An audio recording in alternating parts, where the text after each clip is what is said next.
Aura Reyes. R. Look, I can't even spell my name. Aura Reyes.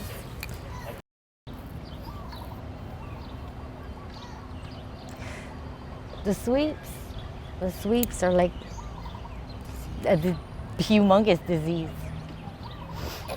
It's every time we have them, people fight. People fight amongst each other, couples, a lot of couples, people who live together, who have to move together. And a lot of times it's not just because we have to move, but it's because we have to move to someplace we don't know where we're gonna move to.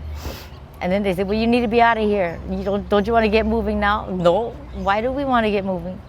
We don't even know where we're going. So we're going to wait to the last possible minute to go nowhere, but somewhere else. And then when we get to someplace else, then they come along and they say, nope, you can't stay here. You got to keep moving. And you move along to the next block and you try to get settled. And I said, nope, you can't stay here. You got to keep moving. It's like, where do we move to? We don't know, but you can't stay here. You got to keep moving. And then it gets tiring. You're tired. You're moving your stuff. You got to be up all night. You're frustrated because you don't know where to go. You just want to go lay down someplace. You know, and even when we had to sweep every day, I tried to pack our things so that we could access our things easily, you know, for the quick in and out.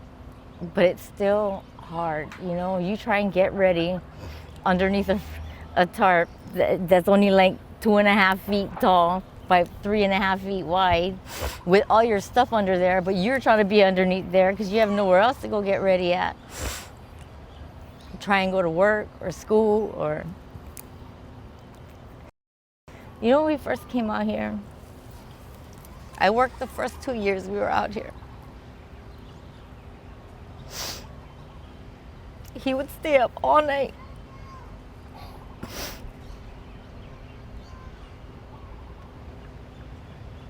Just to watch me sleep, make sure I was okay, and to make sure I got up in the morning to go to work.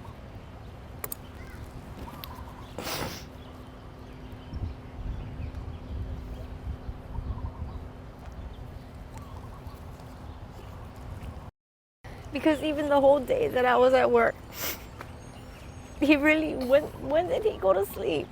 Because he had to stay with our stuff.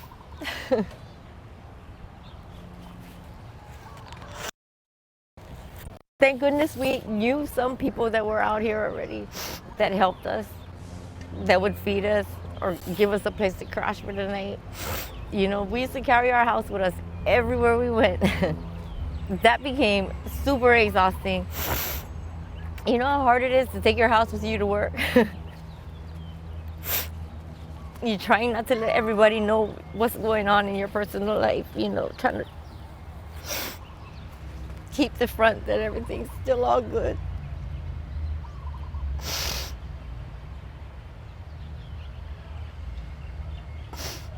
Not very many of us out here want everybody to know.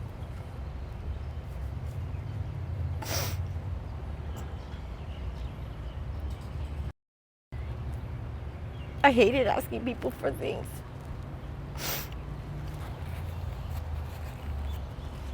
So we went without a lot of stuff.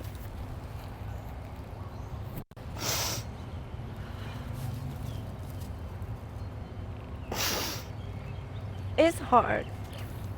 And then you find yourself trying to follow the law, stay within the boundaries of the law, and then they change the laws. And then they change the laws, and then they change the laws. Then you find yourself going in circles, trying to still keep up with your regular life, but you're finding that you can't. Because they got you so wrapped up in this one.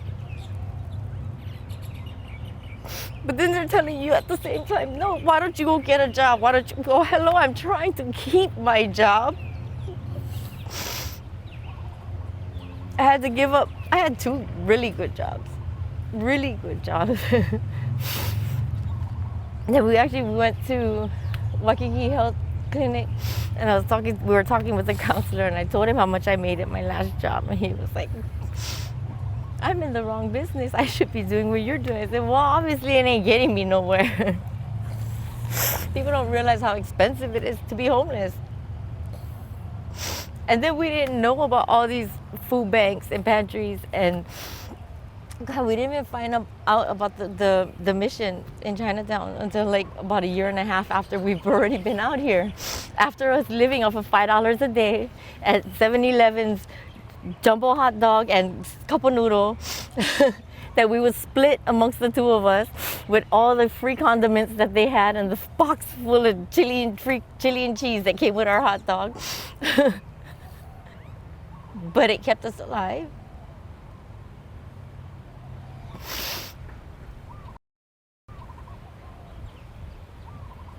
What do you see as the You know, what can we do?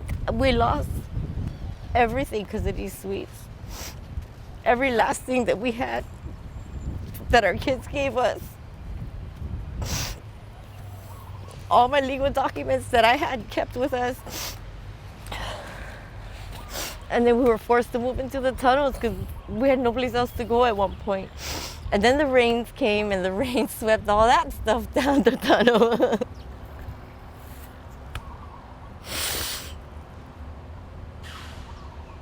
You know, you're already depressed because you're out here. And then you lose it. You've already lost what you thought was everything. Then they come along and they take the rest away.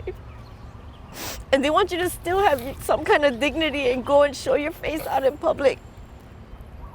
But you start hating these people. You start not wanting to be out there. And you start accepting this life. We've been out here 8 years. I mean, really, it came to a point at one time where it was kind of like, I didn't want to go back.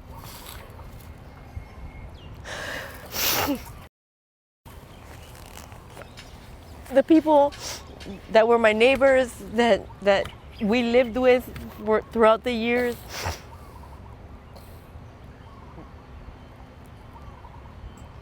you know, were there for us more than I think a lot of our family and whoever we had already in our lives. You know how hard it is when you're starving and you're so freaking hungry, but nobody will feed you. And this one person that you live next to that you hate to death is the only person that comes over with food. Because we all know what that's like. I don't care how much anyone hates the next neighbor, bro. Nobody out here would let the next one starve. You don't see that.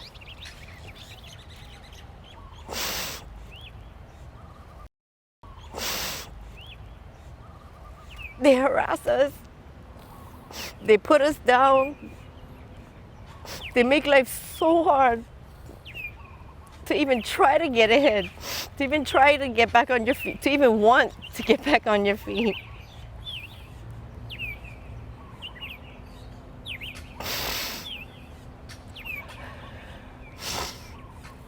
You know, even our oldest son, he came of age and he had his girlfriend and she had her baby and she was pregnant with their baby. I was so mad at him when he came out here with her. But I'm so proud of him, you know. Now, granted, he had us. We had some kind of system already. We'd watch the kids for them. So they went to work. They got their place now. They're doing good now, you know.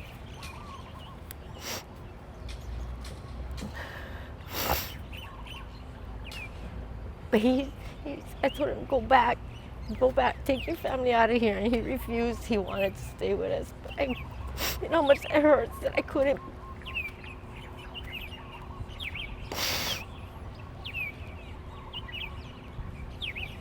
Couldn't be the mom that I know I was, that I know I am. That I couldn't do for him like how I wanted to, you know, and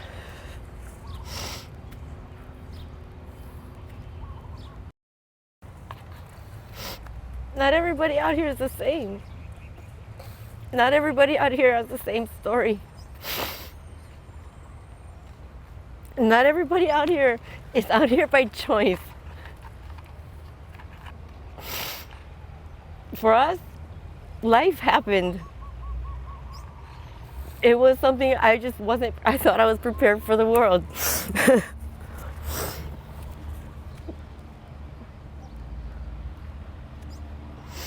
Then life just threw us a curveball and we lost everything. And it just,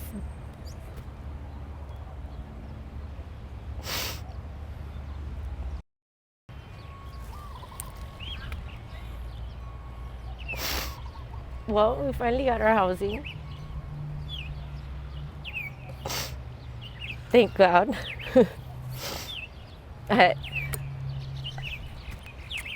When I felt everything spiraling out of control, I panicked and I went straight to HUD and applied for emergency housing. And 8 years later, here we are.